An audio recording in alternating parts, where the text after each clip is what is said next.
Hey guys, welcome back to TVO Designs. I wanted to share with you how I make my sea moss. Now I've been making it for a while. I had to tweak it. Doing it the first time was not easy. I can't even tell you how many of them I messed up and they was just salty, okay? And yeah. So the batch that I recently made, I started out making strawberry, and I'm not gonna be honest, because I make mistakes. Yes, I do. We all do.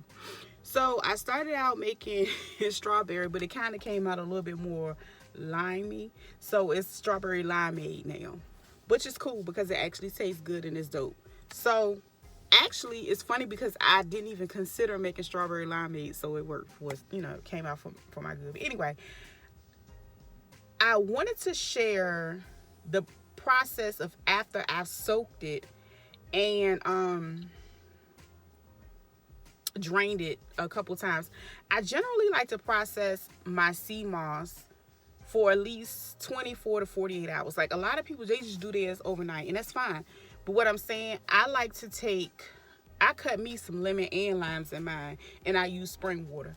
So as we all know, we got little tap water challenges. Unless you have like a great filtration system, you might want to definitely just stick to the spring water. Get you a gallon of spring water.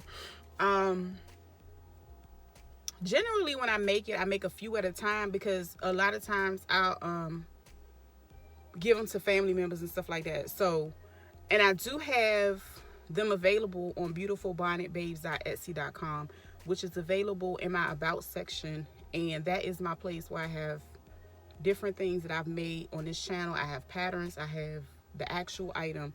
But anyway, let's get back to the business. I generally like to cut out the fresh ones. If you don't have lemon juice works, but be careful with the lemon juice because you don't want to do too much. That's how I kind of ended up with the lemon lime situation, because I did lime and I added some lemon juice. So I done came up with a whole new flavor. Y'all won't do it. So when I soak it, I let it soak. Well, let me start. I do my first initial rinse, because when you first get it and you washing it and you taking out all kinds of whatever is inside of it that you don't want to blend, of course. So you pull whatever foreign item that's inside of them, be honest. So you clean that and you rinse it about 2 or 3 times until you're satisfied with how much you've cleaned out. So then that last time you want to take it and soak it again. And that's when I go ahead and leave my lemon and my lime in there. Now you can leave the whole, like a slice of it in there and squeeze it and leave it. Or you can just, squeeze the juice in there. Now, caution, if you decide to use the actual lemon or lime, if you leave it sitting out too long, it's going to mildew inside of your sea moss. So you don't want to leave it sitting in there if you're not going to monitor it. Anyway, so overnight, you can pull it out. After 24 hours, you can pull it out, drain off that old water, add some more spring water to it, let it sit.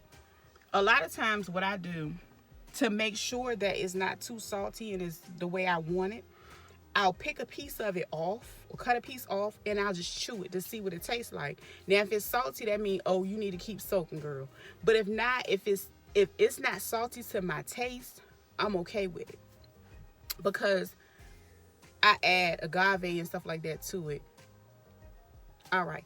So that's just a verbal instruction, but I would definitely come back with a separate video showing my soaking process, because that's key to making sure everything is the way it needs to be. I did not do that this time. I already had it soaked because I have some that I need to send out to some friends and family. So I went ahead and made that happen. All right, so stay tuned. Okay, so as you can see, I have my sea moss and I have my strawberries, I have my agave, and I have my spring water. Now my strawberries, I have about, these cups are probably between, I'm not sure if it's 12 ounce to 16 ounce, but this is just a visual to see of what I used when processing my sea moss. And I'm using my Ninja blender. All right, so I start with my sea moss first. Drop it in there. And of course, mine I soak and it looks a little bit mushier. And then I, make sure it's down in there or whatever. And evenly distributed. So I go ahead and I blend it a little bit. Just a little raw blend. Nothing else, nothing to add to it for right now. And I don't do it that long because I'm going to continue to blend it with my other items, but this is just a quick blend. And I did not forward or like skip through anything. I just left it the way it was. So I'm adding the agave. Now with this right now, I probably have about 3 teaspoons in it.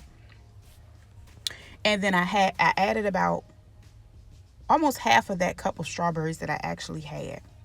Now the fresh strawberries aren't as sweet as the ones that you can buy from the freezer, so that's why I have agave. Okay, so I let it blend and I let it pulse on one. First I add my water, and as you can see, I didn't add that much water. I add maybe a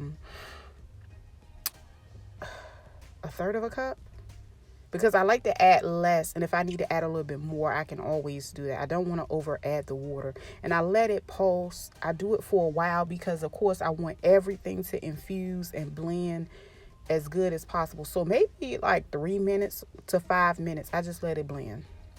And then I did add a little bit of water to the agave and add that back in there because I didn't have enough agave. And you can always sample it by pouring it out into another little separate container to taste it and add whatever you need as needed.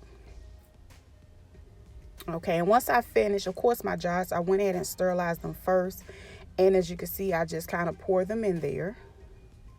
These particular jars I bought from Amazon, and they already have the top that seals them as well. So that is a really great thing and something that you might want to look into when you're storing it. Or if you want to use a jar, glass jar, that's fine. But I hope you guys enjoyed this video. Until we meet again, guys.